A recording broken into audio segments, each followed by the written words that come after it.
Let's go out and eat dinner together from time to time. From time to time, when we say this in English, this is similar to saying once in a while. So not too frequently, but once in a while, from time to time. Okay, let's try to go this weekend. This is great to see. This is really quite commonly used in the English language. Okay, let's try to go this weekend. Maybe you'll ask me if I want to go for a coffee this weekend or a hike in the mountains. Okay, let's try to go this weekend. So we're going to give it a try. We're not sure if we can go for sure, but we're going to try. Let's try to go this weekend. I can't just let him continue like this. I can't just let him continue like this. Continue. I can't just let him continue like this. So we say this quite often when we're talking about maybe children or even our pets, our animals, if they're misbehaving or doing something that isn't helpful for their health. So maybe you're talking about a child that's important in your life and they're eating a lot of junk food and it's not good for them. And you say, I just can't let him continue like this. He can't keep eating like this. It's bad for his health. Come on, let's go find him. I think this will be really useful for Yelena's followers because you hear this so often in the movies and on TV. Come on, let's go find him. So one person is talking to another and they're going to go look for another person. In this case, a him, a boy or a man. Let's go downstairs. Let's go downstairs. Let's go by train. Oh, sorry everyone, there's a bit of noise in the background today. Let's go by train instead of by bus. This is great. I'm really happy to read this here because, oh, sorry everyone. This is really good to see because we use this quite a bit. Let's go by X instead of X. So I might say, let's go by car instead of train. Or let's go by bus instead of car. So we use that instead of quite often. So this is really good to see here. Let's go by train instead of by bus. I don't think I fancy that.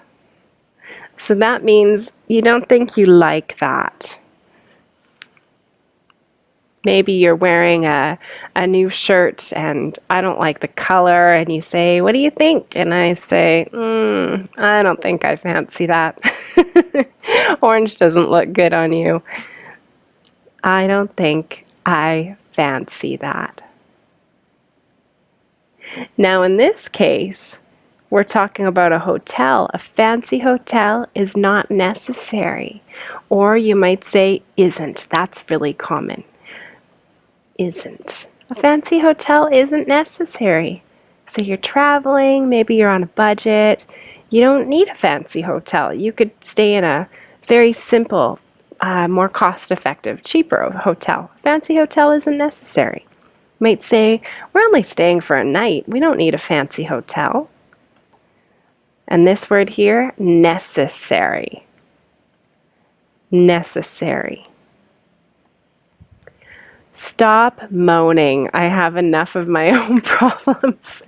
This is great. So we would actually say, well, people do say this. We use the word complaining a lot. Stop complaining. I have enough of my own problems. So I might be sitting here having a coffee with you, and you start complaining about how work is difficult and you don't like it and your boss is awful. And so I say to you, stop complaining. I have enough of my own problems. I don't want to hear it anymore. I don't want to hear you complaining. Oh my goodness, I'm complaining right now because I can hear someone shouting in the background. It sounds like a child. I don't want to say anything, she moaned. I don't want to say anything, she moaned. So she doesn't want to talk. I don't want to say anything. And leave her alone, people. If she doesn't want to say anything, she'll talk when she's ready. Please go ahead. Please go ahead. We still have so much ahead of us.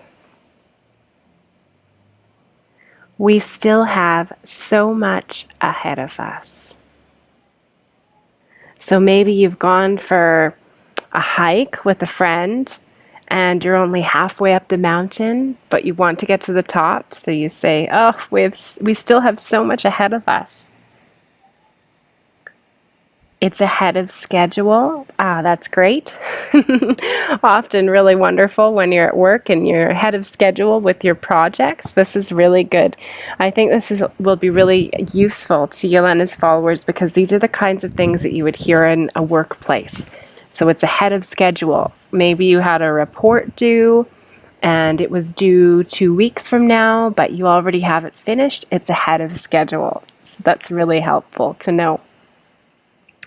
Go straight ahead. This is also great. This is like, just go ahead, do it. You know, maybe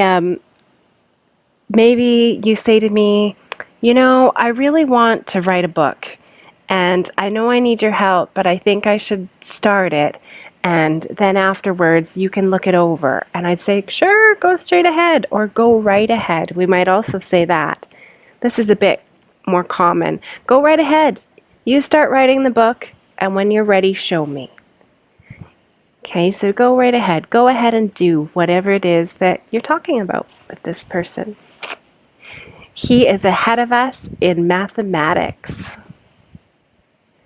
He is ahead of us in mathematics. Or most English speakers would just say math because we shorten that. He is ahead of us in math.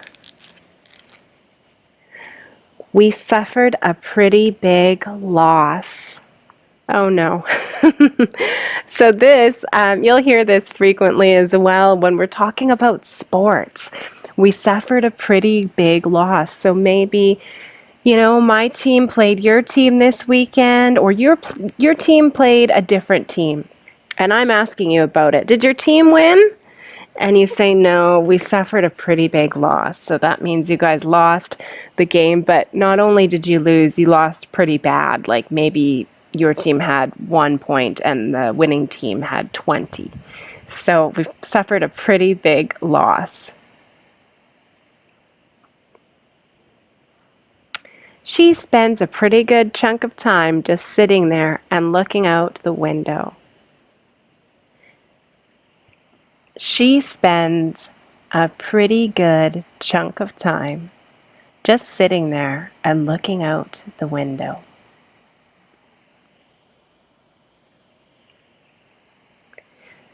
She spends a pretty good chunk of time. So we're not saying that the chunk of time is pretty and good. We're expressing here that it's quite a bit of time. She spends a lot of time. A pretty good chunk of time means a lot of time. So you could also say she spends a lot of time just sitting there and looking out the window. I'm pretty tired too. I think we all hear this a lot. I say I'm tired and you say, yeah, I'm pretty tired too. Very common among adults. This is great to see here in the book. This will be very useful for you all. My health is pretty good. This is also really useful for the book and in life. I mean, you might have an appointment with a doctor and they say, how do you feel in general? Is your health okay? And you might say, yeah, my health is pretty good, meaning I'm healthy. You might be saying that to a friend as well, not just with a doctor. But how have you been? Good. My health has been pretty good. My health is pretty good. Her books sell pretty well. Her books sell pretty well. So this means that her books are selling pretty well, like more than well. good, more than good. Quite a lot. They sell quite well. It's pretty serious. It's pretty serious. So in both of these cases, a good word to help you think this, like get a view of how we use pretty here. We're not talking about beauty, but is quite. You could replace it with quite. You could say her books sell quite well. It's quite serious.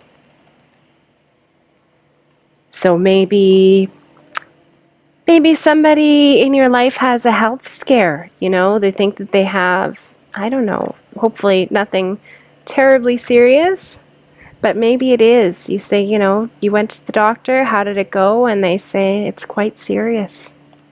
It's quite serious. This is great to see here in the book. I would change it to say it's getting cold because we always use contractions. It's so common in English. It's getting cold. I get up early. You should get some exercise. Oh, that's funny. I do get up early. I get up early. That's great. But who's telling me that I need some exercise? You should get some exercise. So I think we all hear this quite often if we don't get exercise regularly because it's important. So somebody is telling you that it's important. You need to get more exercise.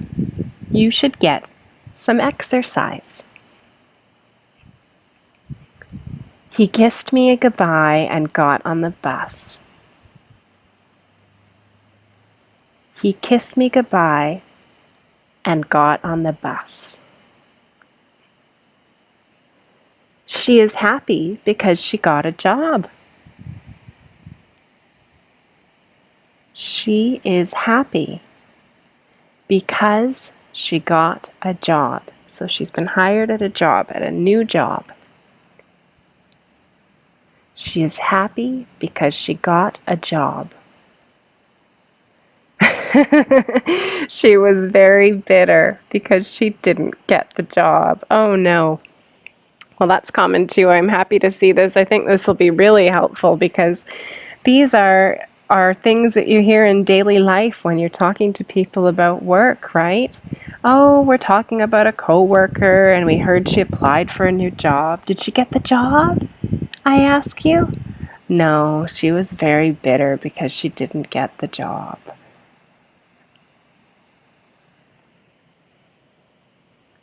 Do you know how to get downtown? This is really helpful for followers. Sorry, I have a bit of a twisted tongue today. This is really helpful for followers because this is helping you with direction. So something that you might say when you're traveling in an English-speaking country. Do you know how to get downtown? So this is wherever you are, you need to get downtown and you're asking someone how to do it. How do you get there? Which route do you take? Do you know how to get downtown? Do you get on well with your sister? This is also really common. When people are trying to get to know you, they ask, do you get on well with your sister? Or they might also say, oh, do you get along well with your sister? Sometimes it's a bit personal to ask because you might not and you don't want to share that, but people do ask, do you get along well with your sister? Do you get along well with your sister?